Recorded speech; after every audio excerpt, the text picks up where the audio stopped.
So இந்த some பாருங்க, இது வந்து குரூப் 4 2022ல கேட்ட சம் இது வந்து, சரிங்களா? ஸோ இதை நம்ம சால்வ் பண்ணலாம். If HCF of P and Q is X and Q is equal to XY அப்படின்னு கொடுத்துட்டாங்க.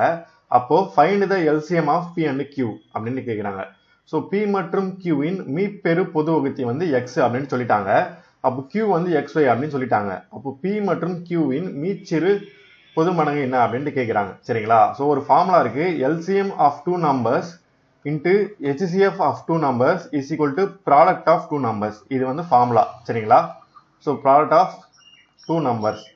ஸோ இப்போ LCM of two numbersனா LCM வந்து நம்ம கண்டுபிடிக்கணும். LCM of P, Q கொஸ்டின்ல இருக்கு, எழுதிக்கணும்.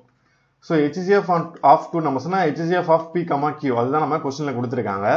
அப்போ ப்ராடக்ட் ஆஃப் டூ நம்பர்ஸ்னா P into Q, சரிங்களா? ஸோ LCM தான் நம்ம கண்டுபிடிக்கணும், கொஸ்டின்ல அதான் கேட்குறாங்க.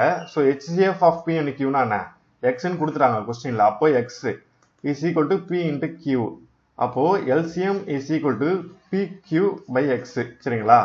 கொஸ்டின்ல என்ன கொடுத்துருக்காங்கன்னா Q வந்து XY அப்படின்னு கொடுத்துட்டாங்க, சரிங்களா? அப்போ Q வந்து XYனா P into XY divided by X. அப்போ இந்த XY இந்த XY கேன்சல் ஆகிடும். அப்போ LCM வந்து என்ன, PY, சரிங்களா? இதுதான் வந்து ஃபைனல் ஆன்சர். கரெக்டாக வந்துடுச்சிங்களா? இதுதான் வந்து ஆன்சர். ஸோ இந்த ஃபார்முலா யூஸ் பண்ணி நீங்கள் கரெக்டாக போடணும், சரிங்களா? ஸோ இதே மாதிரி நம்ம தினமும் ஒரு கொஸ்டின் சால்வ் பண்ணலாம், சரிங்களா? சரி, ஓகே, தேங்க்யூ.